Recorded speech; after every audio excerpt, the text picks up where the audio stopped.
the battle of the billionaires. Richard Branson set to launch to space in a rocket plane on Sunday. If successful, the 70-year-old entrepreneur will beat rival and Amazon founder Jeff Bezos by just 9 days. Branson, Bezos, and Tesla founder Elon Musk have been pumping billions of dollars into their space companies with a push to bring ordinary Americans to the final frontier. With a look at the billionaire space race and what it could mean for other aspiring astronauts, here's CNBC's Morgan Brennan. The dream of a lifetime and an investment 2 decades in the making. Sir Richard Branson will climb aboard the Unity spaceplane Sunday morning with 3 Virgin Galactic employees and 2 pilots. Fire. A 90-minute trip to the edge of space, which, if all goes according to plan, Look at that view. Gorgeous. And at that moment, we will have become astronauts. as the company looks to launch service next year, this mission will test the customer experience. Welcome to the club, astronauts. Who better than Richard when he comes back for us to interview and say, okay, how was that? How did we deliver? How did we set up the training program? The Unity 22 crew will launch from the air, carried into the sky by a twin fuselage mothership called Eve, named for Branson's own mother. Then 3, 2, 1, released, rocketing to an altitude of about 55 miles, high enough to experience weightlessness, before landing back on the Spaceport America runway in New Mexico. You're going to space. If successful, it's a flight that could help usher in not only space tourism, but a new, more commercialized era of space activity overall. We're opening up the space economy for transportation, comms, Earth observation at a time when we're being hacked every week.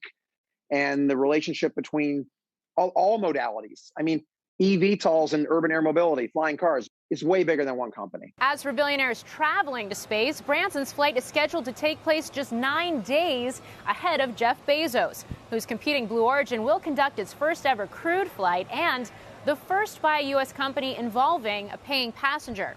Though as of now, the winner of that nearly $30 million auction is still a mystery. Scott? All right, Morgan Brennan for us tonight. And for more on the space race, Garrett Reisman joins me now, the former NASA astronaut, SpaceX senior advisor, and professor at USC. It's good to have you here, sir. Space, as you know, I don't need to tell you, it's never been hotter. What does this new chapter of the billionaire space race mean, not only for NASA, but space exploration overall? Hi, Scott. Well, hopefully it's the beginning of a new era where more people will have the opportunity to go up into space, So it's not just a bunch of lucky government employees like myself. I think it's fantastic that we're starting to get to the point where private citizens can fly. Well, if you have a lot of money, can you actually see a day where the average American can go up into space? Yeah, it's not. Some people saying this is like ordinary people flying. It's ordinary, yeah, if you have a couple $1 billion or, if you're really rich. But look, this is the same thing we did with the airlines. In the beginning, we had people that were flying on airplanes were millionaires, movie stars. They were dressed in black tie to climb on these rickety old planes and fly from like Burbank to Vegas. And now today we have Southwest and almost everybody can go fly. So I think we're going to head down that same path in space. It's going to take a little while, but the price will come down. And eventually, I really hope that everybody who wants to go can go. What's this mean for NASA, which is really just a bystander here? Yeah, so NASA does benefit because they can these vehicles that are suborbital, like the Virgin Galactic and also the Blue Origin New Shepard. NASA can still do science experiments on them. So NASA does benefit, but NASA benefits in a much larger sense by the technology, the development, and the fact that there's new revenues, new investment coming into the space sector, and NASA doesn't have to foot the entire bill for the whole sector. Yeah, this is only suborbital. We should note that. When do you expect that we would go full orbital with civilian space travel? Later this year. So very soon, and SpaceX is going to be the first company to do that. They have the Inspiration 4 mission is planned for later this year. And those will be private citizens flying on the SpaceX Dragon and going orbital. More than just a few minutes, they'll be going for days around the Earth. And that's a much harder thing to do. It takes a lot more energy. You have to travel about 4 times as fast, but the energy goes as the velocity squared. So that is 4 times as fast, but 16 times as much energy. Can you give our viewers an idea of what Mr. Branson is going to feel, what he's going to see this weekend? Yeah, so he's going to feel some G's. He's going to be pushed back into his seat. First, he's going to feel it head to toe, as they pull back and they zoom up, and then he's going to feel it through the chest as they accelerate. He'll pull up to, I think, about 6 Gs when they come back through the atmosphere.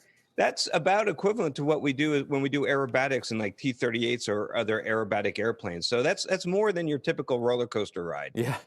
So that'll get his attention. And then, of course, he'll have the view. Yeah, of course. A great view it will be. How dangerous is it? It's not the safest way to spend a Wednesday, or in this case, a Sunday, I suppose. But, the suborbital flights are safer in a lot of ways than orbital flights.